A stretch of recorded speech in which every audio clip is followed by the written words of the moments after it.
સુરતના સચિનમાં ધોળા દિવસે તસ્કરોએ એકલવાયુ જીવન જીવતી મહિલાના ઘરમાં હાથફેરો કર્યો છે અને સોના ચાંદીના દાગીનાની ચોરી કરી છે। સુરતના સચિનમાં ધોળા દિવસે તસ્કરોનો આતંક સામે આવ્યો છે। સચિનની યોગાનંદ સોસાયટીમાં ઘરમાં કામ કરી રહેલી એક મહિલાની નજર ચૂકવી તસ્કરોએ ઘરમાં હાથફેરો કર્યો છે। આશરે 14 તોલા સોનું, 10 તોલા ચાંદી અને 20,000 રોકડની લૂંટ ચલાવી તસ્કરો ફરાર થયા છે। બાઇક પર આવેલા તસ્કરો સીસીટીવી કેમેરામાં કેદ થયા છે।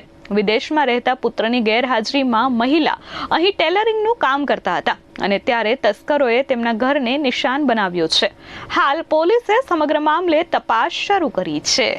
मेरा नाम है नीता जरीवाला। क्या घटना हुआ था आपके? मैं सोमवार की रात को दरवाज़ा लॉक करके ऊपर सोने चली गई थी और मंगलवार को सुबह में उठ के 6:45 बजे देखा तो मेरा घर का लॉक दोनों टूटे हुए थे और मैं अंदर जाके देखा तो मेरा पूरा अलमारी तीन अलमारी खोल के उन लोगों ने चोरी किया है। क्या क्या चोरी हुआ है? मेरा चोरी हुआ है gold and silver and cash rupees. कितना सोना और चांदी चोरी हुआ?